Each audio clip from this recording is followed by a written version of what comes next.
नमस्कार दोस्तों, स्वागत है आपका हिंदी नॉलेज शो में। तो दोस्तों, वीडियो शुरू करने से पहले मैं रिक्वेस्ट करूंगा कि यार पहले ये पाकिस्तानी सरकार का चिल्लाना बंद करवाओ, चीन का चीखना बंद करवाओ और जो ये तुर्की बहुत ज्यादा बोल रहा है इनके मुंह पर ताला लगवाओ। अब आप लोग कहोगे कि चलिए ये तो बंद हम करवा देंगे, लेकिन पहले ये तो बताओ कि ये चीख चिल्ला क्यों रहे हैं। तो इसका कारण ये है कि एफएटीएफ जो तीनों देशों की नाक में दम किए रहता है, जिसने पिछले 3 सालों में तुर्की और पाकिस्तान की अर्थव्यवस्था का जुलूस निकलवा दिया है पूरी दुनिया में, वो भी ढोल नगाड़ों के साथ बिल्कुल बर्बाद करके छोड़ा है, जिससे चीन हर समय डरता रहता है कि कहीं एफएटीएफ हमें भी अपनी ग्रे लिस्ट या ब्लैक लिस्ट में ना डाल दे।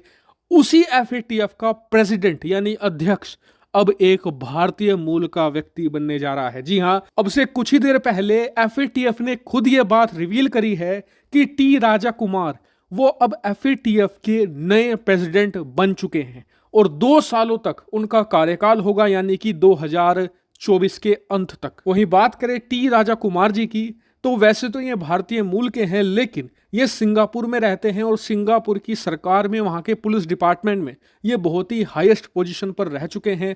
करप्शन के खिलाफ ये बहुत ही सख्त माने जाते हैं, खासकर कि मनी लॉन्ड्रिंग के खिलाफ तो इन्हें मास्टरी हासिल है और इसीलिए इन्हें नया एफएटीएफ का प्रेसिडेंट चुना गया है। लेकिन सवाल ये उठता है कि चीन, तुर्की, पाकिस्तान इस बात से इतने डरे हुए क्यों हैं। तो मैं आपको एक एक सबके कारण बताता जाऊंगा। सबसे पहले पाकिस्तान इसलिए डरा हुआ है क्योंकि वो लगभग एफएटीएफ की ग्रे लिस्ट से बाहर निकलने ही वाला है।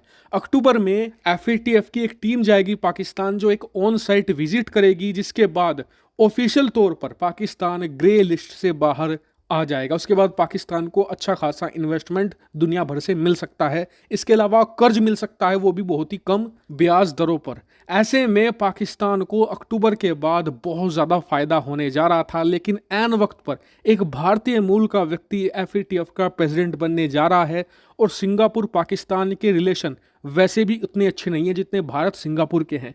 इसी बात से पाकिस्तान डरा हुआ है कि कहीं ऐन वक्त पर ये जो मूव चला गया है ये खेल ना कर दे और पाकिस्तान एफएटीएफ की ग्रे लिस्ट में बना रहे। बात करें तुर्की की, तो तुर्की इसलिए ज्यादा डरा हुआ है क्योंकि अब से कुछ ही महीने पहले अप्रैल में तुर्की भी एफएटीएफ की ग्रे लिस्ट में जा चुका है और अगर जल्दी ही तुर्की बाहर नहीं निकलता है ग्रे लिस्ट से, तो उसकी हालत भी वैसी ही होगी जैसी आज पाकिस्तान की है। और इसकी शुरुआत तो ऑलरेडी तुर्की में हो चुकी है।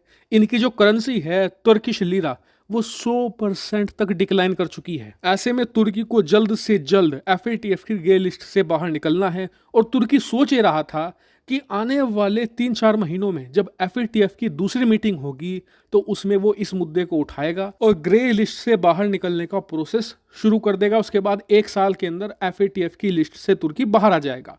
लेकिन अब इसके चांस कम है क्योंकि एक बार फिर से सिंगापुर और तुर्की के रिलेशन अच्छे नहीं हैं। दूसरी बात, एक भारतीय मूल का व्यक्ति एफएटीएफ का अब प्रेसिडेंट बन चुका है, तो इस बात से तुर्की डरा हुआ है क्योंकि तुर्की पिछले 3 सालों से भारत का विरोध दुनिया भर में करता आया है और चीन और पाकिस्तान के बाद तीसरा सबसे बड़ा विरोधी देश बन चुका है भारत का तुर्की। ऐसे में तुर्की इस अपॉइंटमेंट से बहुत ही ज़्यादा परेशान है। बात करें चीन की, तो चीन का केस यहाँ पर यूनिक है। दरअसल इस समय दुनिया में कुछ ही ऐसे देश हैं जो चीन के साथ हैं, वरना पूरी दुनिया चीन विरोधी है। लेकिन मुसीबत यह है कि चीन के साथ जो देश हैं वो फाइनेंशियली और सैन्य तौर पर दोनों तरीके से बहुत कमजोर है। ऐसे में उन्हें चीन का साथ मिले इससे कुछ खास फर्क नहीं पड़ता। और पिछले कुछ सालों में यह पैटर्न देखा गया है कि जो भी देश चीन के ज्यादा करीब जाता है वो एफएटीएफ की ग्रे लिस्ट में ऑटोमेटिकली आ जाता है।